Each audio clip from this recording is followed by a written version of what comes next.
hadis di bab at-taubah. Dari yang pertama di situ qala al-mu'allif rahimahullah wa nafa'ana bi fidarain amin.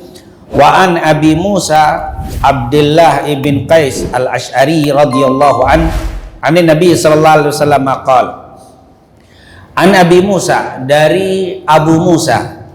Ini adalah kunyahnya. Jadi kunyahnya Abu Musa. Namanya adalah Abdullah ibn Qais. Jadi namanya Abdullah ibn Qais perawi hadis kita ini. Dan lebih sering dikenalnya Abu Musa al-Ash'ari. Memang banyak sahabat yang bernama atau dari kabilah Ash'ari. Dan Ash'ari ini para ulama mengatakan berasal banyak itu dari Yaman. Jadi mereka dari Yaman, yaitu apa? Begitu juga nanti pendiri dari Aqidah Asy'ariyah itu juga aslinya memang kabilah Asy'ari itu dari Yaman. Abu Musa atau Abdullah ibn Qais al-Ash'ari seorang sahabat yang sangat terkenal. Beliau ini termasuk as-sabiqun al-awwalun. Masuk Islamnya itu di masa Rasul dakwah di kota Mekah. Bahkan saat Rasulullah dakwah secara sembunyi-sembunyi, karena memang dakwah Nabi itu pertama-tama adalah dakwah sirriyah, dakwah secara sembunyi-sembunyi. Setelah itu baru Rasulullah dakwah secara jahriyah, secara terang-terangan. Nah, di masa dakwah sirriyah ini katanya Abu Musa al-Ash'ari atau Abdullah bin Qais ini masuk Islam. Setelah beliau masuk Islam, dia balik lagi ke negerinya atau ke tempatnya, yaitu ke Yaman. Ada yang bilang setelah masuk Islam beliau pergi ke negeri Habasyah, artinya tidak tinggal di Mekah. Nah, setelah masuk Islam mereka pulang. Dan memang Nabi begitu. Waktu awal-awal dakwah itu kalau ada yang masuk Islam, itu Rasulullah SAW kalau yang memang bukan dari kota Mekah disuruh pulang.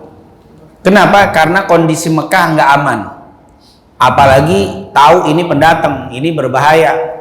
Dia nggak punya suku yang besar di Mekah. Nanti kalau ketahuan kafir Quraisy Mekah bisa didolimi, bahkan bisa dibunuh. Maka diperintahkan untuk keluar. Begitu juga Abu Musa al-Ash'ari. Setelah masuk Islam, dia balik lagi. Ada yang mengatakan balik ke Yaman, ada yang bilang nggak, hijrah ke negeri Habasyah. Intinya beliau berpisah dengan Nabi setelah masuk Islam. Nanti pas Nabi perang Khaybar, dia gabung lagi. Jadi waktu Rasulullah SAW pindah ke Madinah, tahun pertama, kedua, ketiga, keempat, kelima, keenam, karena perang Khaybar itu ada bilang keenam atau ketujuh Hijriyah. Rasulullah perang Khaybar. Di saat itulah Abu Musa al-Ash'ari datang dari Yaman dan bergabung kembali dengan Nabi Muhammad SAW. Sejak perang Khaybar, maka Abdullah bin Qais atau Abu Musa al-Ash'ari tidak pernah lagi berpisah dengan Rasul sallallahu alaihi wasallam. Dia mulazamah, dia continue terus menerus mendampingi Nabi Muhammad sallallahu alaihi wasallam. Itulah walaupun dia masa berkumpulnya tidak terlalu lama, tapi beliau termasuk minal fuqaha, termasuk ahli fikih, yaitu termasuk fuqaha, yaitu ahli fikih dari golongan sahabat Nabi Muhammad SAW. Walaupun hanya 4 tahunan, karena setelah pulang Khaybar atau pulang dari Khaybar, Nabi itu 4 atau 5 tahun meninggal Nabi Muhammad. Sama dengan Abu Hurairah. Abu Hurairah juga bergabung dengan Nabi itu setelah perang Khaybar atau di saat perang Khaybar.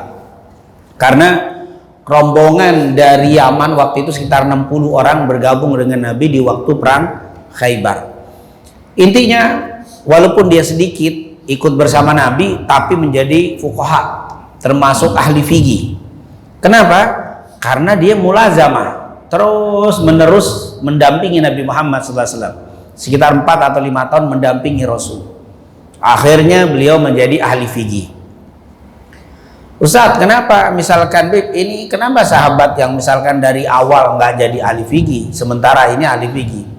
Nah, tentunya sahabat yang lain juga ahli fikih, tapi beliau ini lebih untuk berbicara tentang fikih, termasuk beliau ini pakarnya.